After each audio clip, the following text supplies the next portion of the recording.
What's going on, y'all? Machiavelli Mills TV. Now, look, y'all, I ain't made a video about NBA basketball for real, since the season started. I was supposed to make a video on opening night, but the game ran so damn late. I got so sleepy and tired, I didn't do it, and I let it ride out. I went out of town and didn't make no videos. But right now, let's talk about it, man. Right now, it's a serious battle for LA, for Los Angeles, between the Los Angeles Lakers and the Los Angeles Clippers. And there's also a battle between two guys for the throne of the league. Kawhi Leonard against LeBron James, right?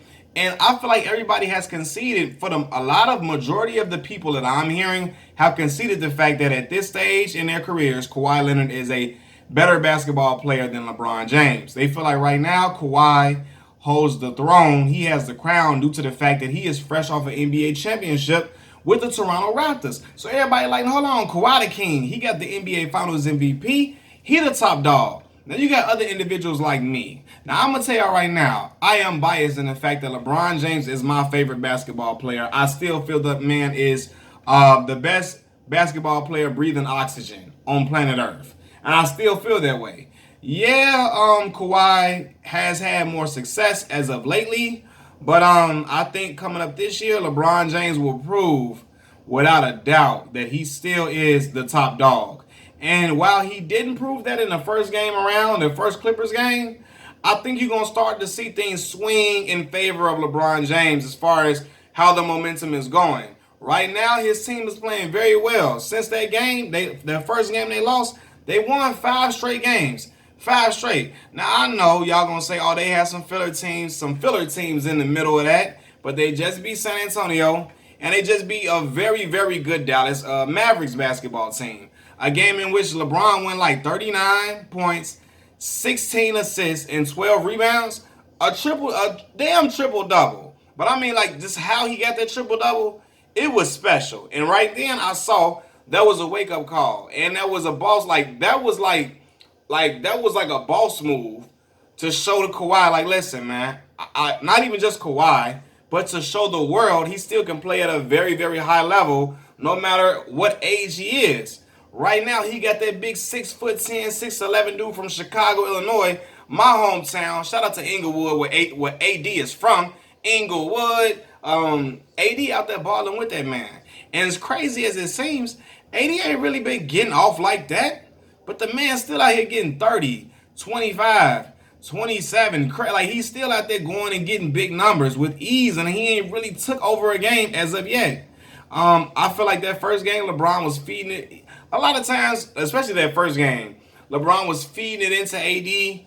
I think, and then trying to fill out the rest of the team and all of that, that he forgot, hold on, you got to make a statement, because every time Kawhi Leonard has a game, people, and I heard Stephen A say this, people going to be looking at LeBron to see what you going to do. How you going to respond? Okay, Kawhi had 39, 40. LeBron, how you going to respond to that? What you going to do? What you going to do your next game? How you going to perform? People going to be looking at that for LeBron to react or respond to a big performance from Kawhi Leonard. Now, obviously, he can't try to he can't go at this dude tit for tat. Every time he do something, I got to do it better. Especially in his 17th year.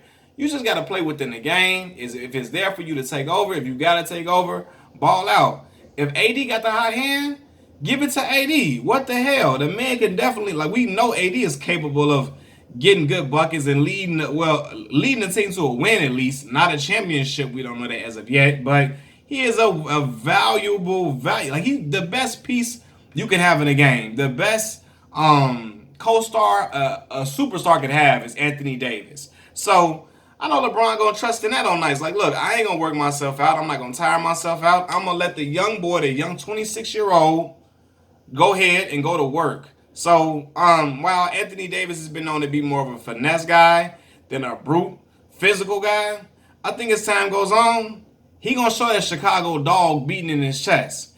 And it's gonna rear its ugly head. It's gonna show. Just like the same way Pat Bev showed that Chicago dog beating in his chest. It's going to come out eventually, especially with these heated rivalries like this one right here. And now, look, I'm going to give Kawhi his credit. Kawhi got the Clippers balling. He got them doing their thing. He been putting up some good numbers over the season, right?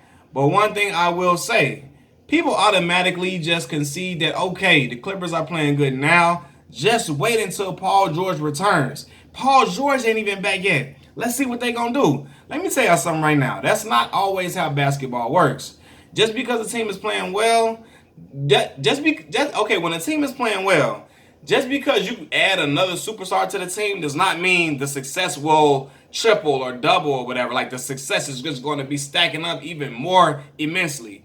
That does not always. That's not how it happens a lot of times. Sometimes when you bring like a superstar like that in, sometimes he can knock off chemistry. Other guys who have been used to or accustomed to getting good buckets and getting good minutes and getting hot, like JaMychal Green, they minutes gonna be affected and they not gonna be the same type of player. Sometimes the bench could be thrown off because we know what type of lethal, like that bench is so damn lethal they got. I'm not gonna front. The Clippers bench, they got a professional scorer on the bench. And Lou Will, sweet Lou Will, that's his job. Get off the bench and fill it up in spurts. And the next thing you know, Lou Will got 32, 33, 35, and you like, damn, what the hell going on? He getting a little teardrop floater in the lane and he getting busy. So they got a deep bench. Montrezl Harrell come off the bench and play well for them.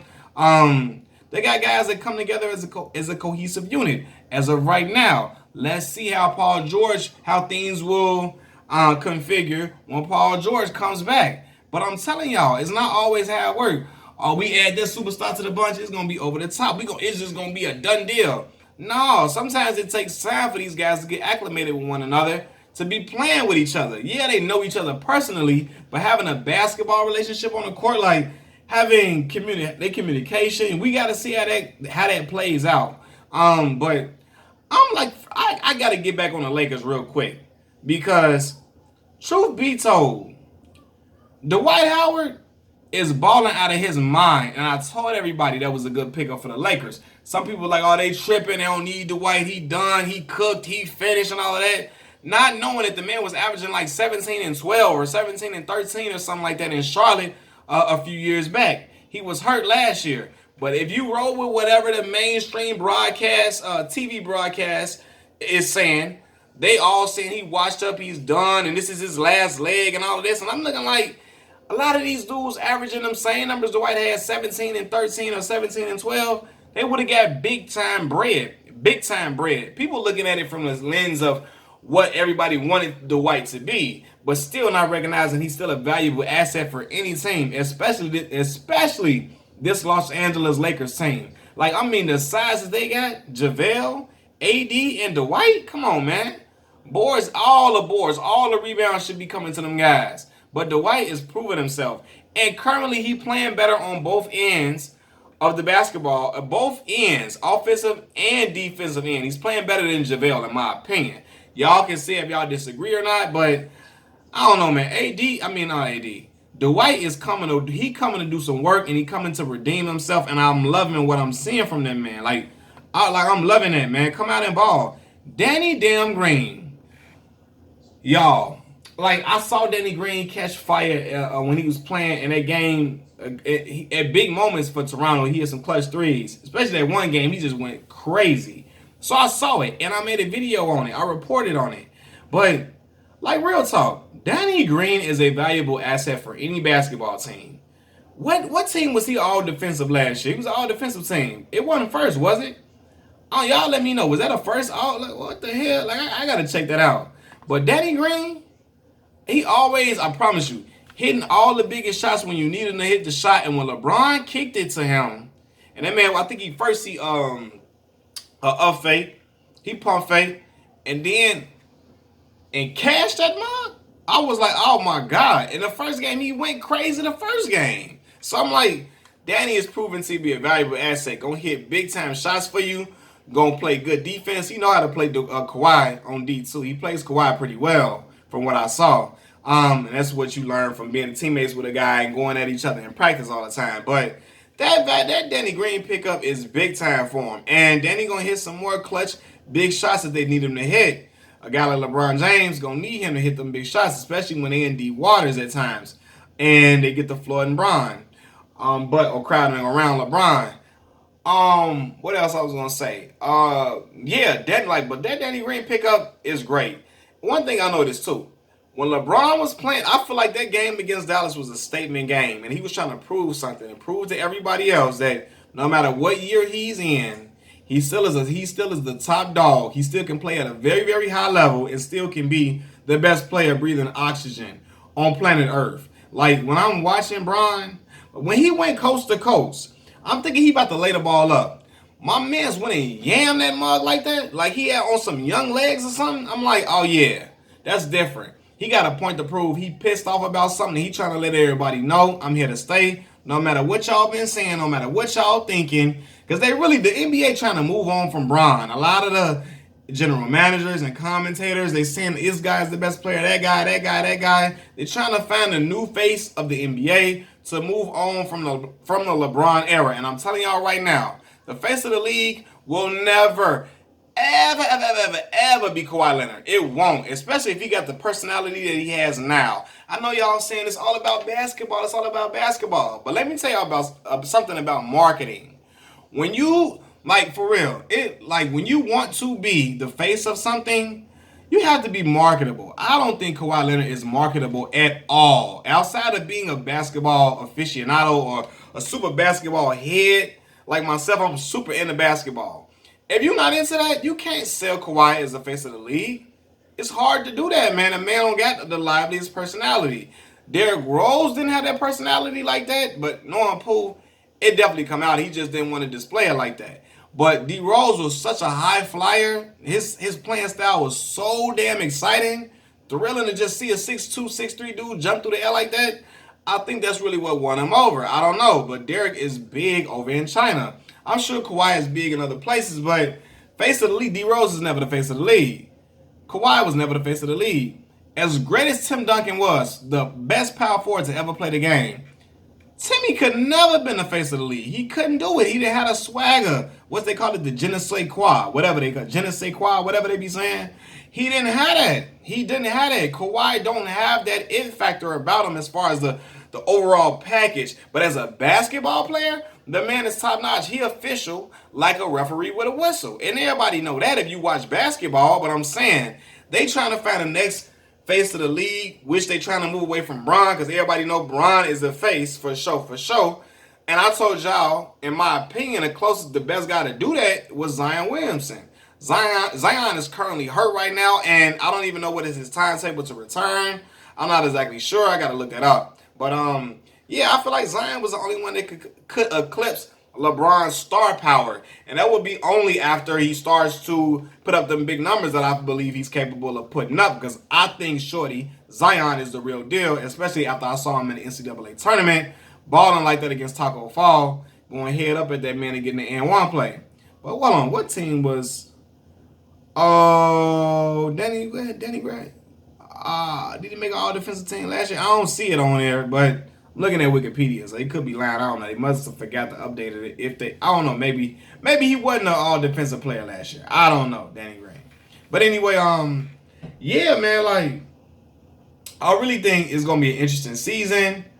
Truthfully, and I'm gonna be real with y'all, I'd rather take the duo of LeBron James and Anthony Davis over Kawhi and Paul George any day of the week. And I know the hot take gonna be I'm out of my mind, I'm crazy, so on and so forth. But I want to know how this is going to work with Paul George and Kawhi. I really want to see this play out and how this is going to come all together. I'm waiting, but I don't know. I feel like them boys, Bron and AD, them boys on a mission. AD is going out to prove that he can win, and he is a championship type player. LeBron is trying to add more to his legacy, and he's trying to win one in LA so he can say he won wherever he was, Miami, Cleveland, and in LA. But yeah, man, it's going to be interesting, man. Also, man, I was going to be petty. Because everybody like, oh, LeBron don't be on these scared of Kawhi, whatever, Kawhi this and Kawhi that. LeBron shot bad yesterday, too, 8 for 23. But Kawhi he got his 30, what Kawhi had the other day? Kawhi had, what did he have? 38 against San Antonio on 32 shots. LeBron had 39 on 23 shots. And we know guys have bad shooting nights all the time. But me personally, one thing I've seen from Kawhi, especially dating back to the playoffs, even though I was rooting for Toronto to win because I wanted to see them boys get their first championship, and I root for the underdog because I ain't fooled with the Golden State Warriors at all. But yeah though, like he put up 32 shots to get 38 points. But when I was watching him in the playoffs, Kawhi had a lot of games where he did a lot of inefficient shooting. Like a lot of inefficient shooting. And did it several times. He was having to get his points off 20-some baskets, 20-some shots. It was like some games it looked ugly a little bit sometimes. He would heat up in the second half or in one quarter he heat up. But he can be a volume shooter, but he gotta, to me, I feel like he has to shoot more sometimes to get what he needs to get. LeBron, on the other hand, has times where he can get 20 shots and just go off. Not 20 shots, guys. Yeah, he can get 20 shots and go off. He don't have to go for a whole bunch of buckets to get a lot of points. Although he shot 8 for 23, which is terrible the other night against the Spurs. But it's gonna be interesting, man. I'm ready to see how this all unfolds. I'm ready to see how. I told y'all, I don't think that Houston stuff is gonna work with Kawhi, with Chris Paul and not Chris. God damn, Houston, not Chris Paul. Houston with Russell Westbrook and James Harden. I don't think it's gonna play out well. It's gonna be exciting. They're gonna win games. They're gonna be box office, but I don't see them two dudes coming together to get a chip. I don't see them beating the Clippers, nor do I see them beating the Lakers. I don't see it happening. I feel like they're going to be entertaining. They're going to be young. They're going to be refreshing. They're going to be fun to watch. I'll be sitting here watching on the couch with my water.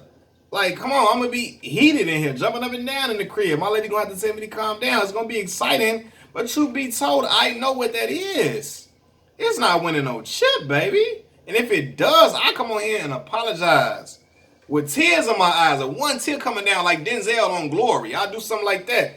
I'm going to apologize like that if they come and win a championship, because I don't see it happening. They not on a crumb to me, but great, exciting basketball with a nice amount of wins. But nah. And I told y'all Golden State, they done for.